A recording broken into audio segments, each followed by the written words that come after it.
I'm Al McFarlane. Welcome to the Conversation with Al McFarlane. Today is Wednesday, January 15th. It's Martin Luther King's birthday, a day of celebration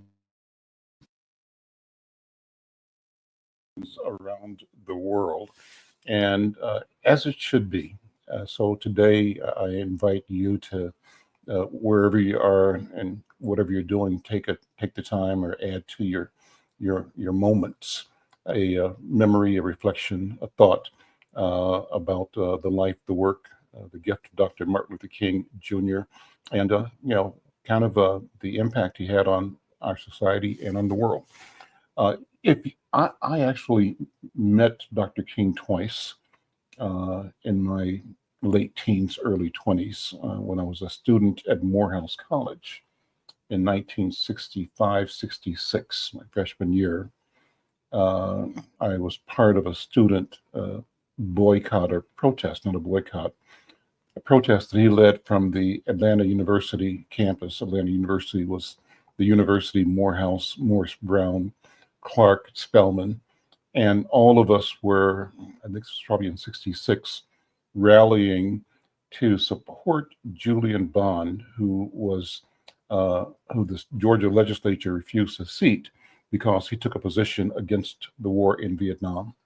And then I saw Dr. King, and I didn't talk to him, I was just in the crowd, I was a kid, but obviously it was a moment to remember and being part of history.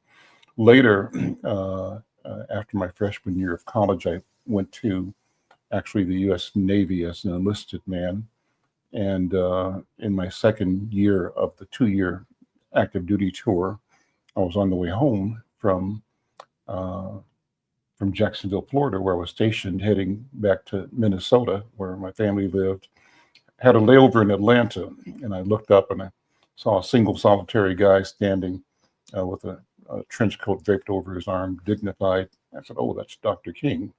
And so, I had the debate of a 20-year-old who fancied himself, imagined himself to be, here's an oxymoron, a young Black revolutionary in a U.S. Navy uniform. So you figure that out. But that's kind of what I was dealing with in my own mind at the time, and question whether I should go and say hello to Dr. King, or should I have my Malcolm mind on, feeling that there was a tension there and that I had to choose a side. But my parents' upbringing made me, be my better self, and with respect and reverence, actually, I went over and said, "Dr. King, my name is," and just want to say hello and thank you for all you do.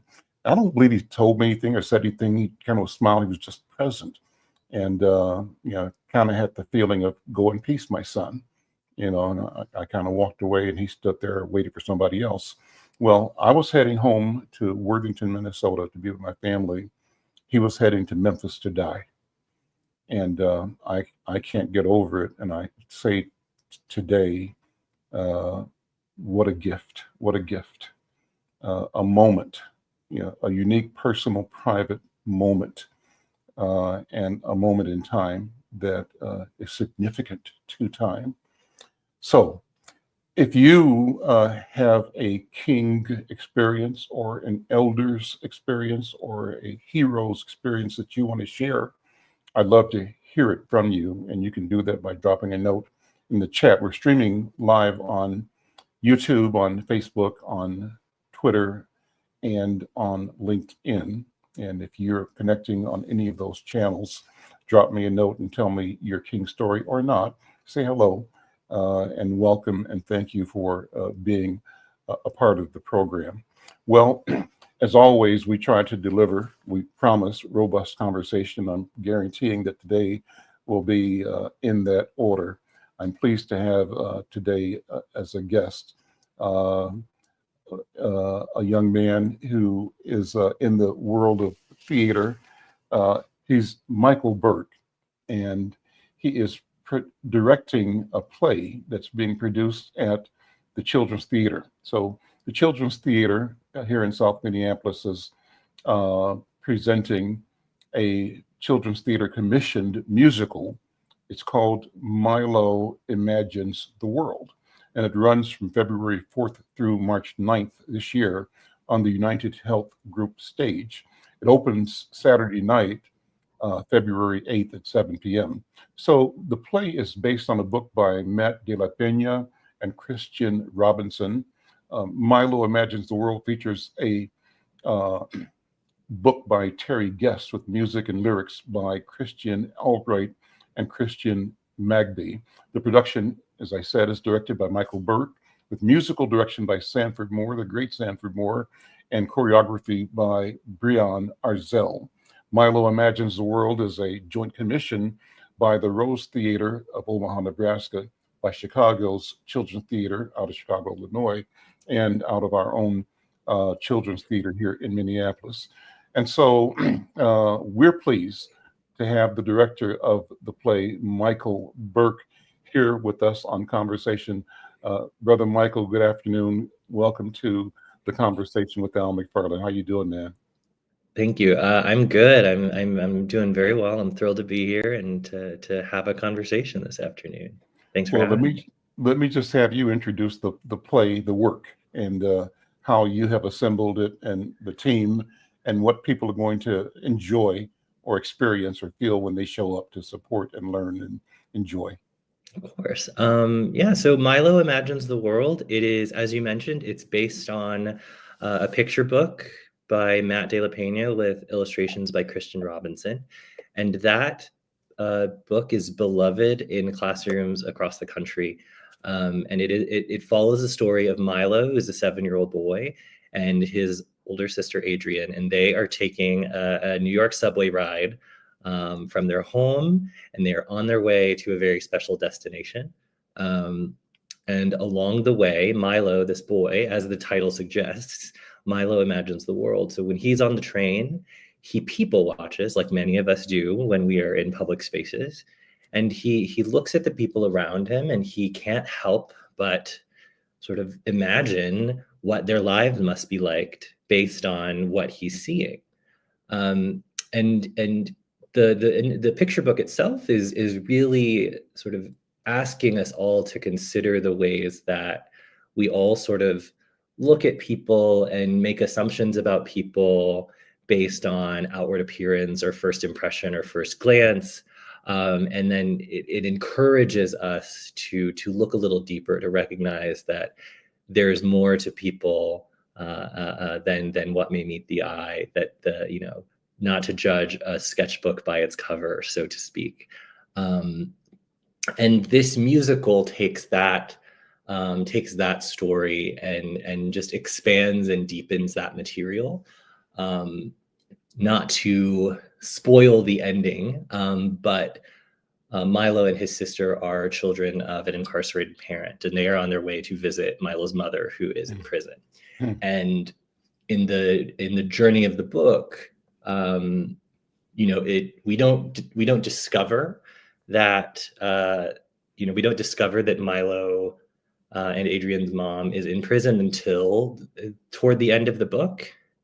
And it's a discovery where we go, oh, I didn't expect that. I didn't anticipate that. Mm-hmm. And then there's this beautiful moment when you read the book and you realize, before this, I might have looked at this woman in her orange jumpsuit and assumed that she was a bad person, that she was a bad mother or whatever. But now, after the invitation of this story leading up to this moment, I'm going to enter these last few pages of this book, hopefully with a more open and gracious understanding of who this person might be. And it enables us to see that though this family may look a little different than my family or your family, right? It makes them no less a family. Their family is just as, unique and special and vibrant as any of ours, despite the unusual circumstance. And it's I think a really moving, bit of education and growth that the book invites in young people.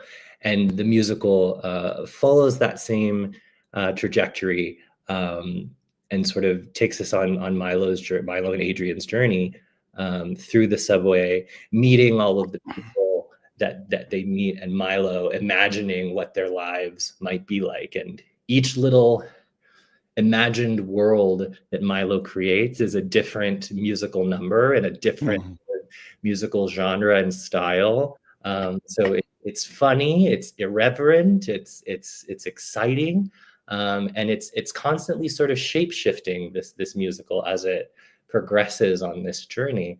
But along the way, we learn that again, assuming what's going on in someone's head, in someone's heart, isn't the best way to know them, to meet them where they're at.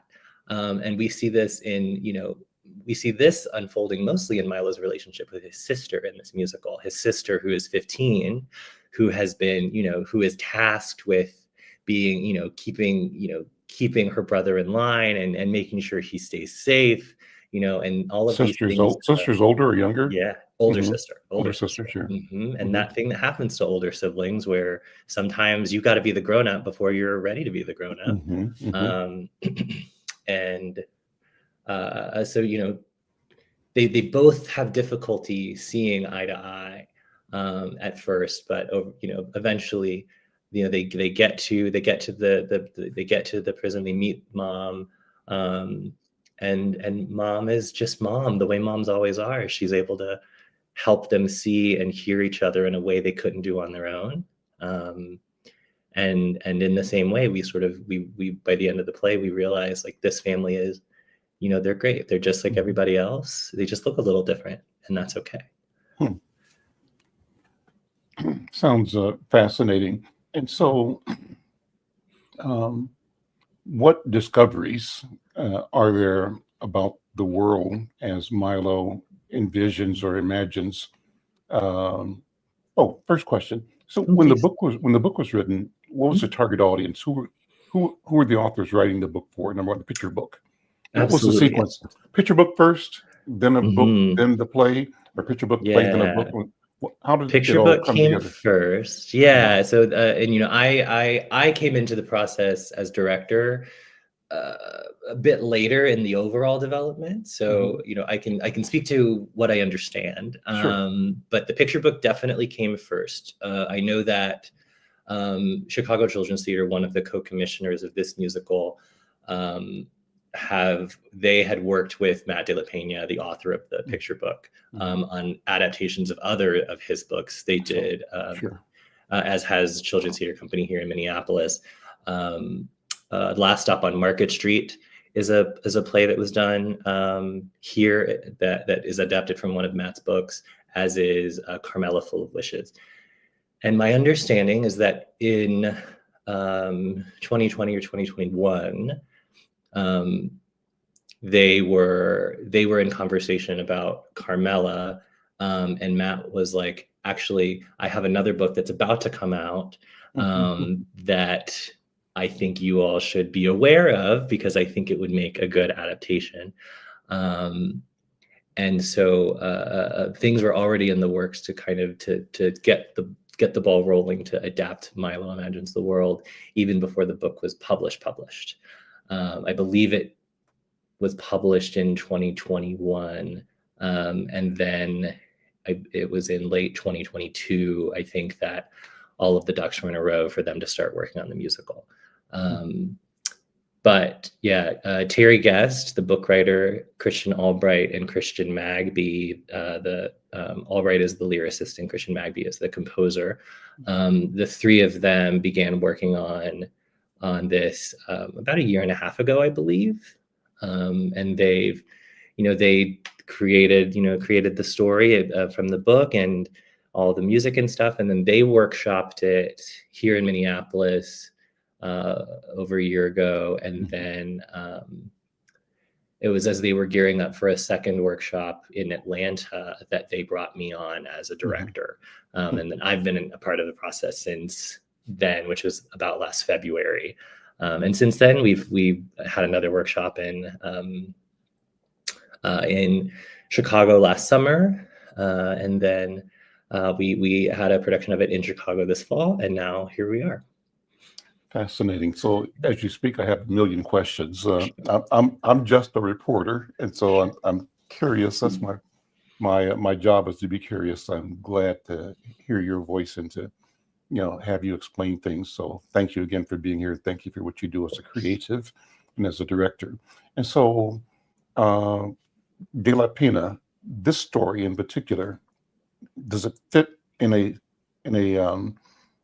set of stories that deal with similar topics, or is it that each story is a unique bubble by itself of experience, not necessarily connected to the others? What do you know about his work? Maybe you don't know much about his work, or only this play, but I'm not sure. Sure. To my understanding, this Milo is kind of a standalone.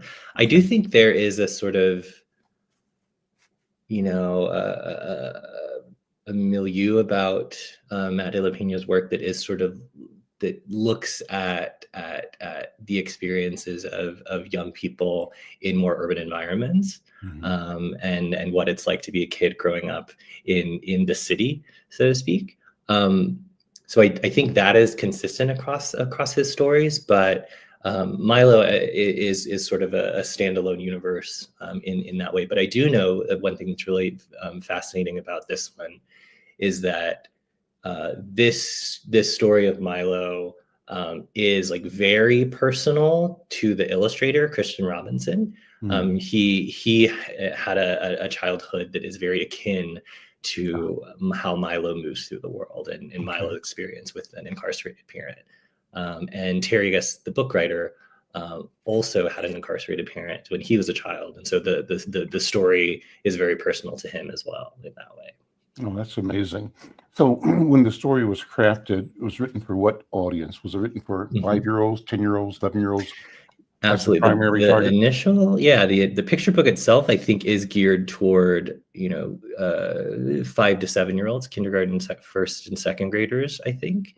And then this musical, however, we've sort of expanded that target audience. There is definitely stuff in here for the younger audiences. There's a lot of fun and exciting things for them to latch on to, but it's also great for the people, for the young people who are almost adults, who are in that sweet spot of growing up. And then there's plenty for the grownups in the room as well. It's sort of, and the grownups have kids, and so totally. Yeah. So the question I have then is, if they were writing kind of out of the experience of Christian and Christian, or at least influenced by their stories, their knowledge, and with an intent of talking to 5-year-olds, what do you think they were thinking about how to bring this delicate, taboo topic to a tender, impressionable mind who, on the one hand, they're talking about peers who are experiencing something that is, weighty. That's the best word I can use for it, weighty, that most kids may never experience, but they're having a public discussion. And what does that do for the sense of either explaining or shaming a child who's going through something that his peers may or may not be going through? What kind of sensitivity do you think exists in this work that addresses the dynamics of children in situations, children who are not in situations but could be, and I think the point you've described is a point of showing our commonness across culture and across the world. So let me stop there and have you, vibe on that.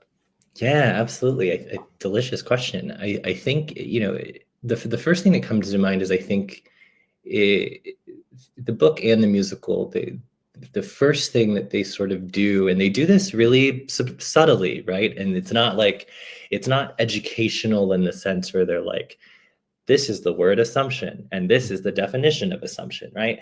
But they both the book and the musical take us on a few sort of journeys in Milo's mind of like looking at that person, assuming something about them and extrapolating on that.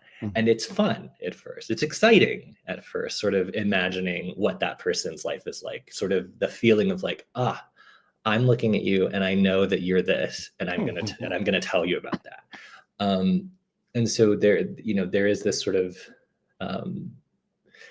subtle way it works at that, because it goes in that down that path, and then something starts to shift where Milo's imagining what's going on with there's a break dancer character that appears in the book and in the musical, and as he is imagining what that person's life might be like beyond the boundary of this train that they're all on, he imagines a rather complicated interaction between the breakdancer on the street and the doorman of this hotel that they happen to be in front of.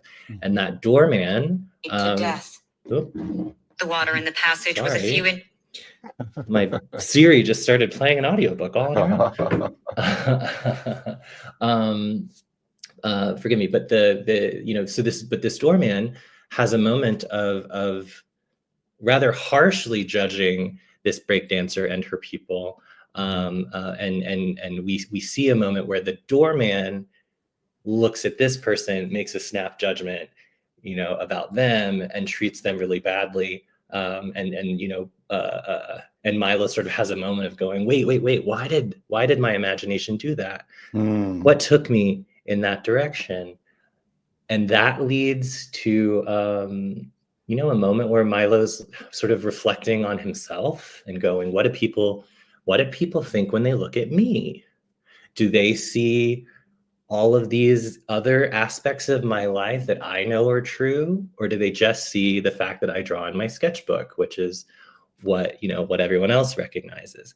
And so there's this sort of the journey of taking these young people through, like, teaching them what an assumption is through the sort of action of the story, rather than like, this is what this means.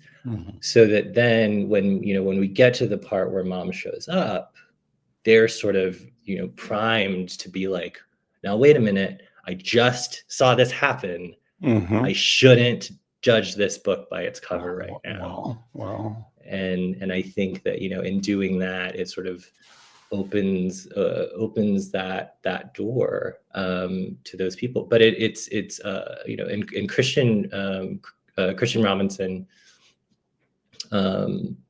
says or said that one of the other aspects of it is that, like, young people know about making a mistake and the consequences of a mistake. Like, that's very clear.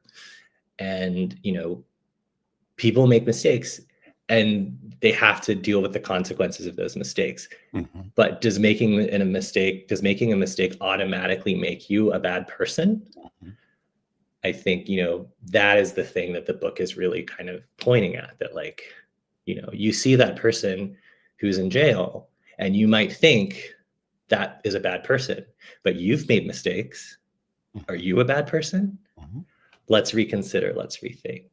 So it's working in a few ways. I'm Al McFarlane. This is the Conversation with Al McFarlane. I'm talking to Mikael Burke. He's the director of a production that's coming to the Children's Theatre of Minneapolis. It's going to be February 8th, I believe. Actually runs February 4th through March 9th at the United Health Group stage at CTC, Children's Theatre. And the play is called Milo Imagines the World, and the description here is fascinating. I'm pleased to be in conversation with Mikael Burke. What have been the reactions so far? You said you've workshopped the play. What does that mean, first of all? What does it mean to workshop a play? And then I'm presuming it's a way to test, get feedback, and work out tell me about workshopping the play, and then what kind of feedback you've gotten. Did you get what you expected? Were you surprised? And what do you change when you learn things? So you're absolutely right. Workshopping is often writers are writing in a vacuum. It's just them, and their own voices. The workshop time is when we get a group of actors and musicians together for a week, and we sort of we rough and tumble, put the thing up, on music stands, right? And we just sort of stand and deliver, as it were. So there's no blocking, there's no set or anything, but we at least get to hear the story and the music out loud in front of, an audience of sorts. Sometimes it's an audience of friends and patrons of whichever company we're at. Sometimes it's just, the staff of the institution or the people working on the production. But it is the chance to sort of hear the thing out loud and understand, oh, this thing that we thought was going to be really funny wasn't funny at all, or they really liked that character, or they were following this person's journey, but they had questions about this part, or they were craving this kind of thing. And so, it's a big sort of diagnosing tool. And then we get to go away and, the writers get to go away and make adjustments and fine tune to bring it to the version of the script that we have now here in Minneapolis. But the response so far has been just, so wonderful and delightful. People have just been really drawn to the story. They find the characters really compelling. They love the sort of sibling relationship between Adrian and Milo, and the fact that it's not like picture perfect. They like that they butt heads and that they fight, but that doesn't mean they don't love each other, right? They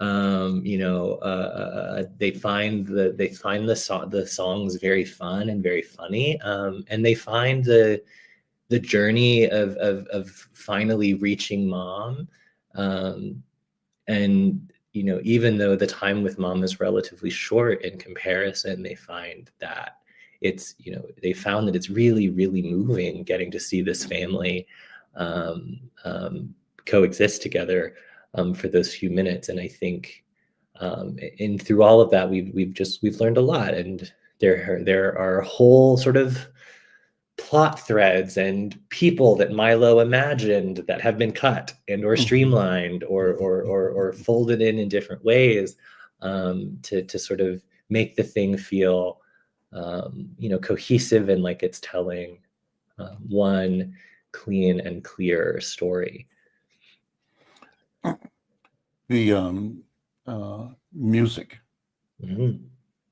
that's got to be critical, right? It's the way to transport everybody and the story itself. Tell me about the musicians and the songs in the story, and how you introduce them, or how do you use the music and musicians to move the story and move the viewer's imagination into Milo's imagined world. Yeah, absolutely. So, Christian Albright and Christian Magby are geniuses, and they've made some really exciting musical choices in this. And Sanford Moore is a fantastic music director, and the three of them combined are making some extraordinary experiences here. In the experience of the musical, the fun thing about the musical as an art form, right, is that in a play all you have is your words. In a musical, there is a point where the words you have can't quite express in the magnitude, in the scope, in the depth of feeling that this character is going through, and they have no choice but to sing it instead. And so there's the music in this is really, really exciting because it sort of really helps us follow Milo's sort of emotional journey. There's a sense of excitement, anticipation at the beginning as we go into the song "Another Sunday," which is all about this is the thing we do every week. We take this journey to go, to go visit mom. And Milo's really excited about all the possibility.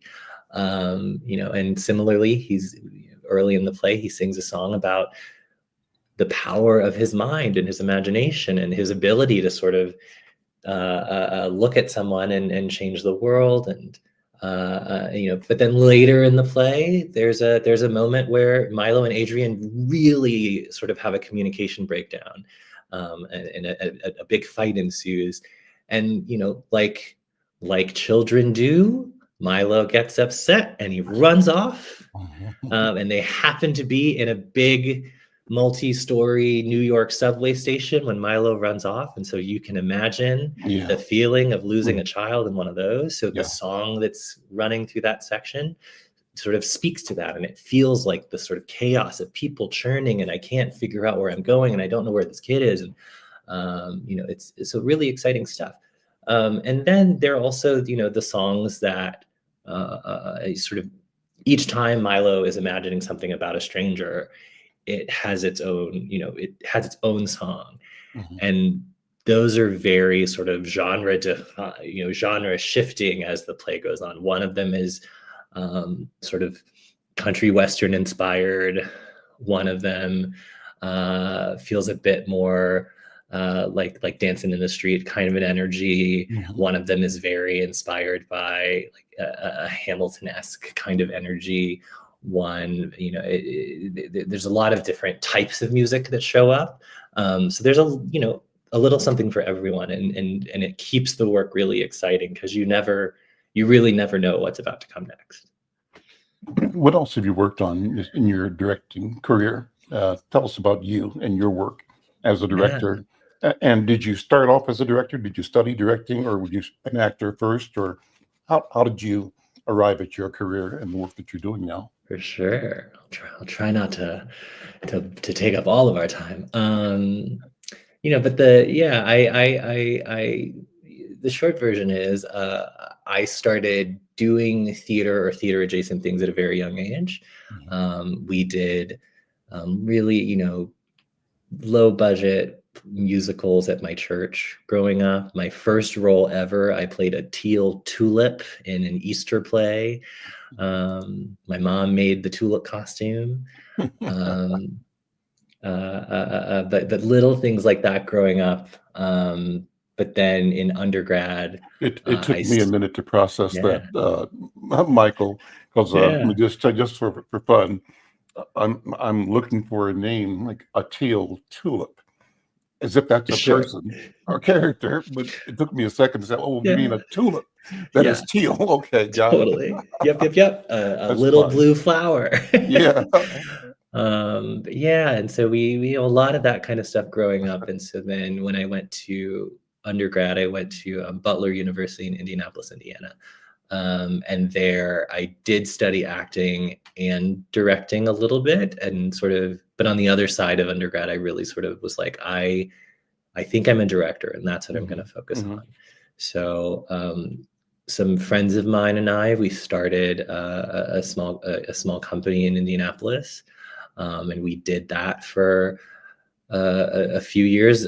They still are going. I am no longer with the company. I also worked at a youth theater for a few years in Indianapolis.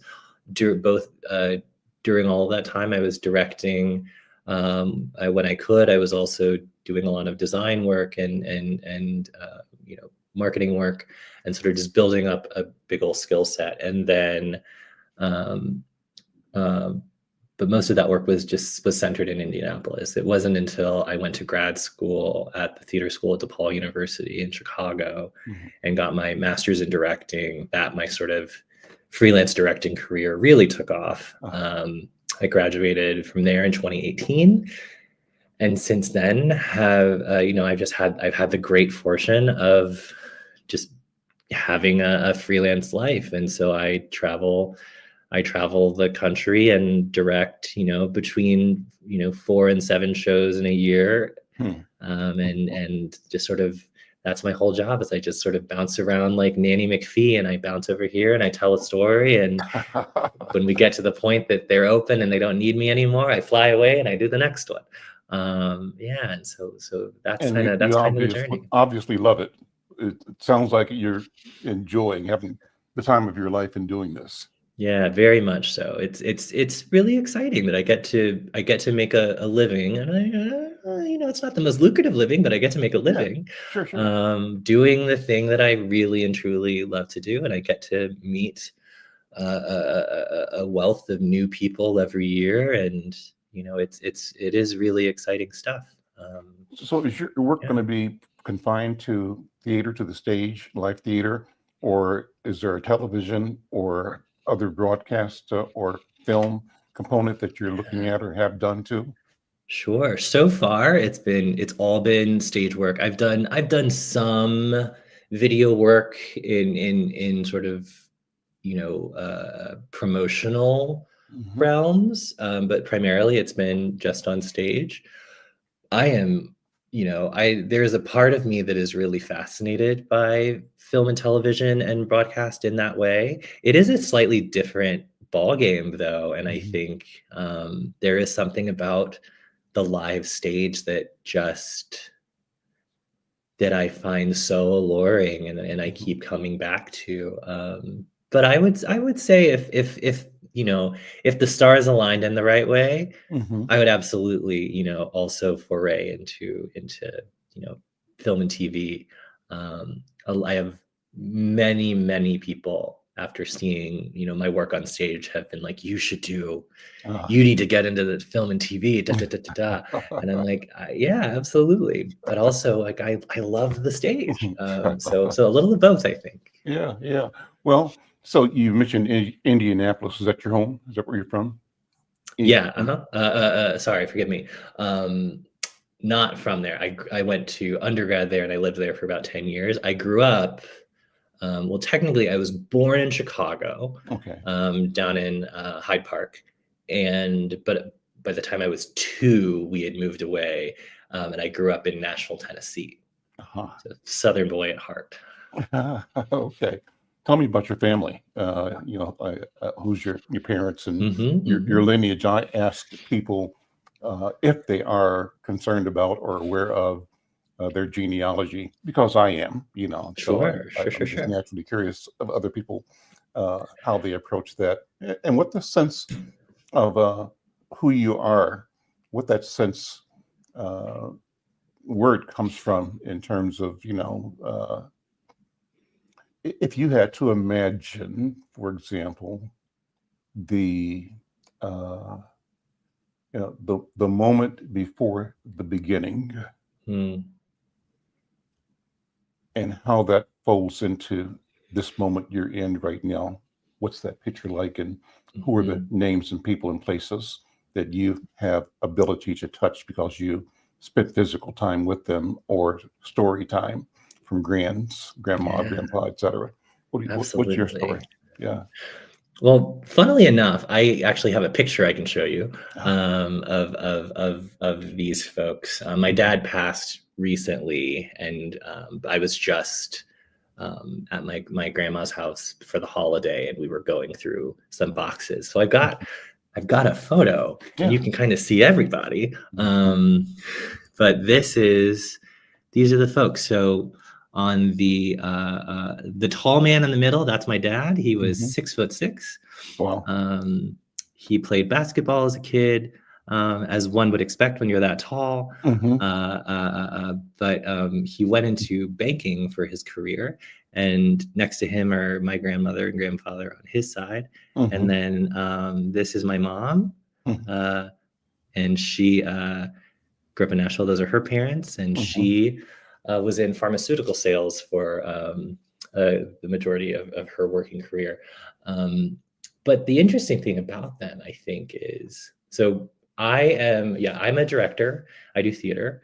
My younger brother, who's 4 years younger than me, he is a dancer choreographer. Hmm. And my youngest brother, who is almost 10 years younger than me, he is a voice actor. Uh-huh. And so all three of us have this sort of vein of artistry that runs through us.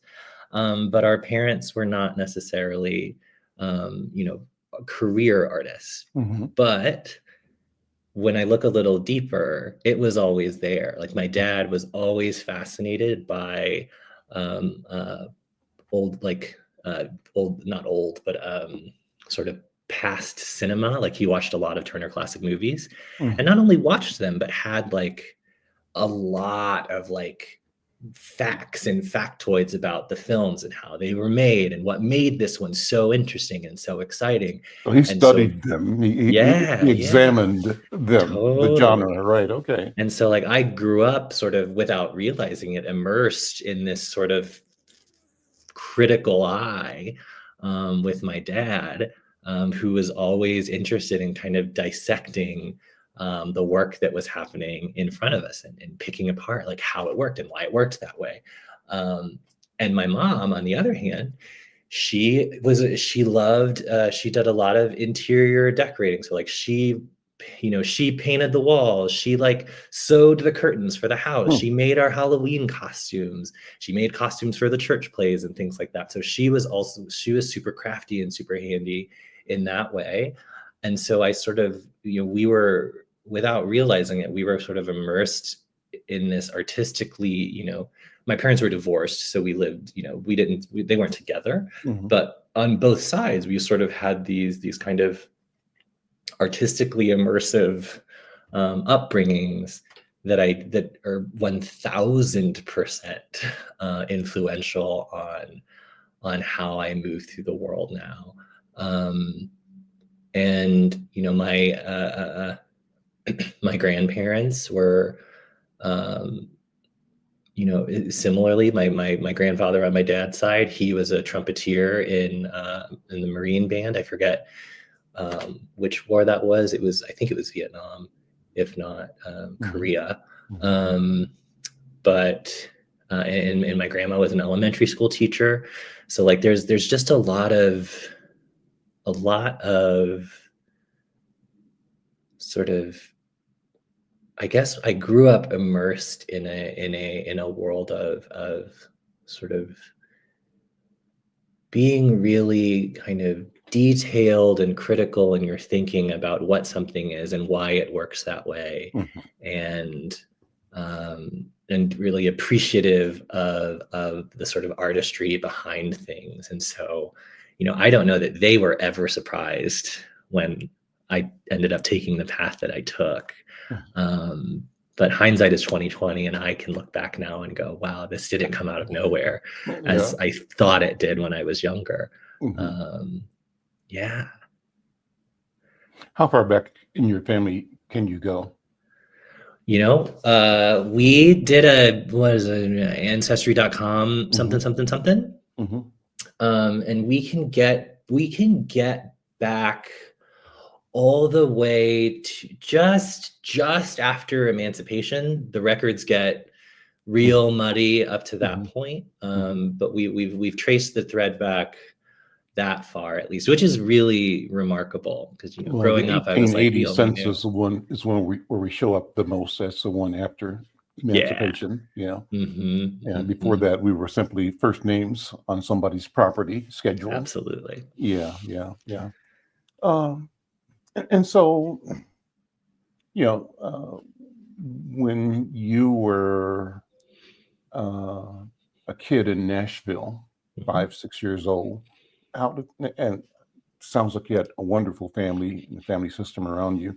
How did the world look to you at that time, at the age of 5 or 6? So, and I'm asking because you're shaping the worldview of some 5 and 6 year olds through this play and through your work as a director. How did the world look to you when you were 5 and 6 and 7? And I want to get a sense of how things have evolved in your life and experience to how you see the world now. And I want to get to how you see what you are creating, what you are responsible for making the world into, that is under construction as we speak. So that's kind of the arc of the conversation. So 5 years old, Michael, what was it like? At 5, what was the world like? I'll start with an anecdote that is one of my favorites. When I was little, I lived in Nashville, Tennessee, which is thousands of miles away from New York or Los Angeles. However, if I saw if we were driving down the highway and a limousine rolled by, You could not convince me otherwise. Michael Jackson was in that limo. Period. That was it. There was no other explanation of who that could be. The only human being who was cool enough, famous enough to be in a limo, period, was Michael Jackson. Okay. But I think that it's indicative of I don't know, of being that young and that feeling of like, you know, there's so much about the world that you know that you don't even know you don't know, right? But the little pocket that you're in feels like the whole universe. Like, you know, everything is right there. I was in Nashville, but Michael Jackson is right next door because I've seen him on the TV. And so he's got to be right here. That's right. I was shocked when I was talking to my aunt once about Lucille Ball, who was on the TV, and she was like, and I was like, I want to meet Lucy. And she's like, oh, sweetheart, Lucy has long since moved on. You know, so I think that there was something sort of really wild about being that young and sort of experience, like everything that you're experiencing, kind of, you don't have a sense of how big that all is. It all sort of comes down to your level. You sort of compress the world into your little universe. And, you know, and when cool things happen, they're the coolest thing that's ever happened in the universe. And when something goes wrong, it's absolutely awful and horrendous. Like the bigs are big. And, so there's something about that seems true to my experience of being that young, that the world was sort of just more black and white, and that's not necessarily a bad thing. But I think there was that's how I understood the world. It was like things were this or they were that. And there wasn't much gray in the middle of it. And so what would you say were some of the defining moments that mark shifts in your understanding, your awareness, your sensibility of what the world is and who you are in it and to it? Yeah. Oh man, that's good. I would say, I mean, I think so I went to, you know, growing up, I kindergarten, first, second grade, I went to a private school. And I was one of two, I think, Black children in my class then. And so, you know, I wasn't cognizant of it then, but I think growing up, sort of realizing, because then in third grade I transferred to a public school closer to our house, and all of a sudden, you know, it was the opposite, right? There were many of us, and it, you know, obviously I'd been around my family, and so like I was no stranger to Black people, but there was I didn't know until I was sort of out of that environment and entering the sort of third, fourth, fifth grade sphere where your social awareness starts to develop a little bit differently. I didn't really realize how much that experience of being the only Black kid had sort of impacted how I move through the world and the things that I'm drawn to or fascinated by. And how different that was from some of the people who looked like me, who hadn't been in that experience, you know, for those years. And so I started to sort of just get this kind of, I don't know, this sense that I was different in some way, or I didn't fit in over here or over here in this way. And you know, and then you know, as I grew up and learning more things about myself and how I move through the world, like I am a queer person, and so that was sort of those were some big discoveries going on there, and having to sort of wrestle with what that meant among my friends and peers at school, within my immediate family at home, and my relationship to faith and religion, and all of those things sort of really started to just sort of open up my understanding and awareness of who I am and how I fit. And I think, when I was, it's that thing that happens to teenagers a lot, where the pressure that you sort of put on yourself to live up to these expectations or these things over here, it's sort of, it manifests in a sort of dislike of yourself, because you can't be the thing you should be, and and so then my young adulthood was sort of unlearning a lot of that stuff, and finding a way to stand firmly and confidently in myself as I am. And then the journey through grad school, honestly, was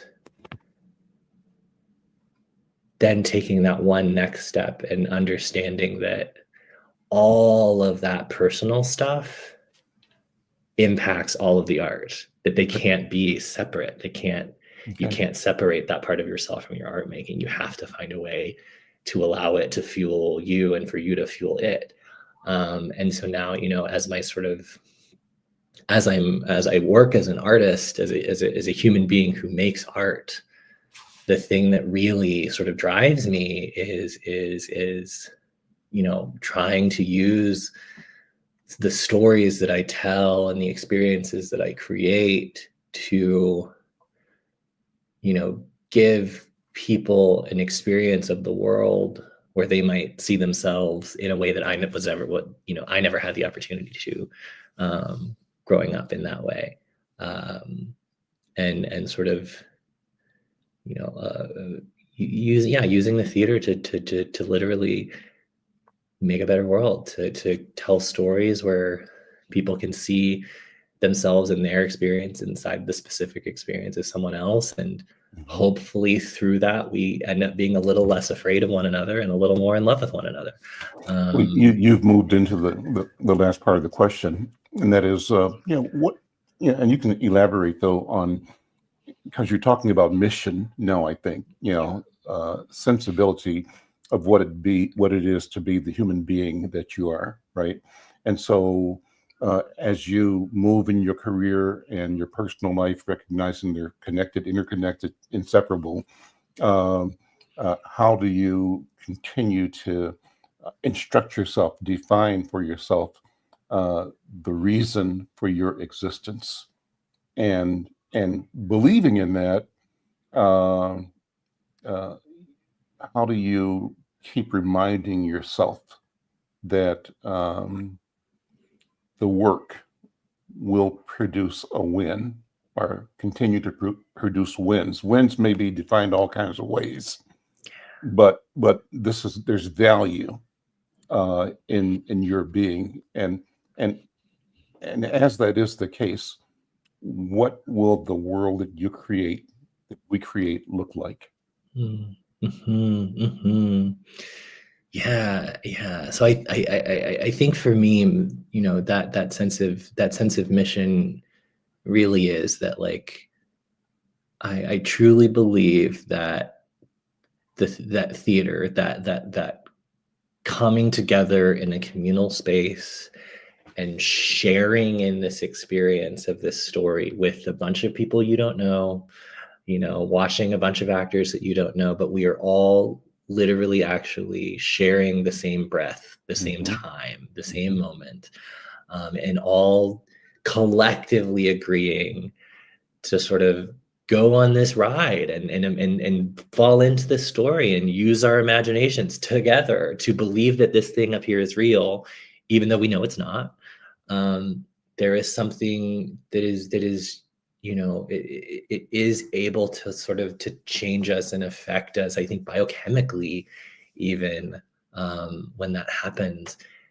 And I think it is like, it's a gym for empathy, the theater. I think, like, we go there and that is where we practice seeing, something from someone else's perspective, taking a walk in someone else's shoes. Both a GEM and a GYM.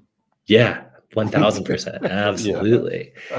And for me, there's just nothing more rewarding than that. And so, it's your point of sort of what are the sort of wins that make it feel worthwhile. I think it's a really good question because, and you're aware of this as a journalist, as an interviewer, right? But these sort of humanities positions that we occupy are difficult sometimes to sustain because they're not always the most financially lucrative. They don't make it, our lives aren't always cushy outside of this work. But when you're in, for me, when I'm in the theater and we've done all this work to do this play, and then it's in front of the audience for the first time, and you can feel people listening. And that's even with Milo, with these audiences that are primarily 8, 9, 10, 11-year-olds, right? We're 6, 7, 8, 9, 10, 11 children, right? Children across the board. But they're listening. They're squirrely, because they're kids. They're not going to sit still. But if Milo asks them a question 45 minutes into the play, and they're right there ready to respond, and they have an idea, and it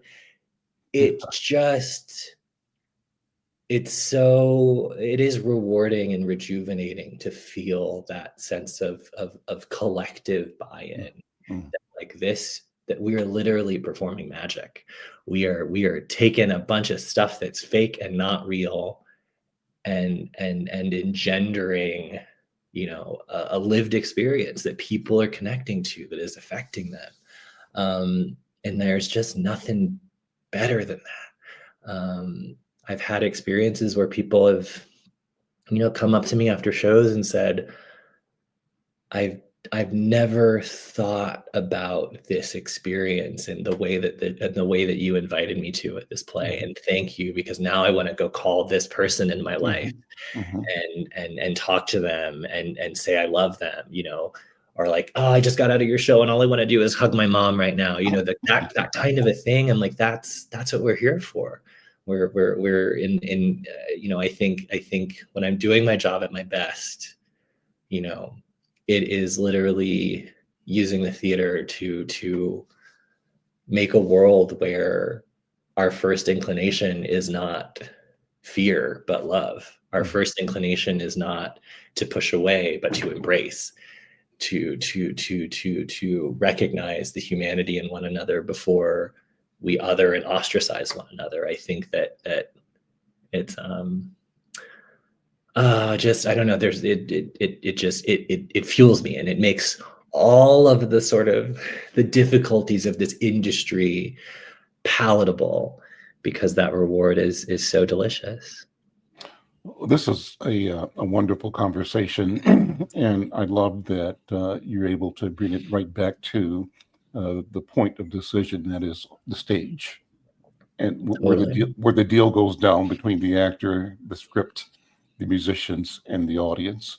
And that is the point of transformation. It's the doorway into an imagination, or a imagined reality that we can and should build, that's doable because we see it. I thank you so much, and let me just remind people to check you out and check out the production. It's Children Theatre Company's Milo Imagines the World. It's a CTC commissioned new musical. It runs from February 4th through March 9th here in 2025. And the opening night is going to be February 8th at 7 p.m. at the United Health Group stage at CTC over in South Minneapolis. I'm so pleased to be in conversation with Brother Mikael Burke, and I am delighted. I'm sure you'll be delighted as well when you check the play out. Michael, last word. You can do the mic drop here. What do you think? I just want to say thank you for having me, and please, y'all come check out the play. You won't be disappointed. It's fun, it's funny, and it has a whole lot of heart and fun for the whole family. Well, for viewers, watch for this interview. We'll both transcribe it, and either I or one of my team will actually create a feature story that will feature prominently in Insight News in support of the work that you do, because you've got a great story and we want to be part of telling it as well. Thank you so much, Michael. Thank you. Take care. We'll see you.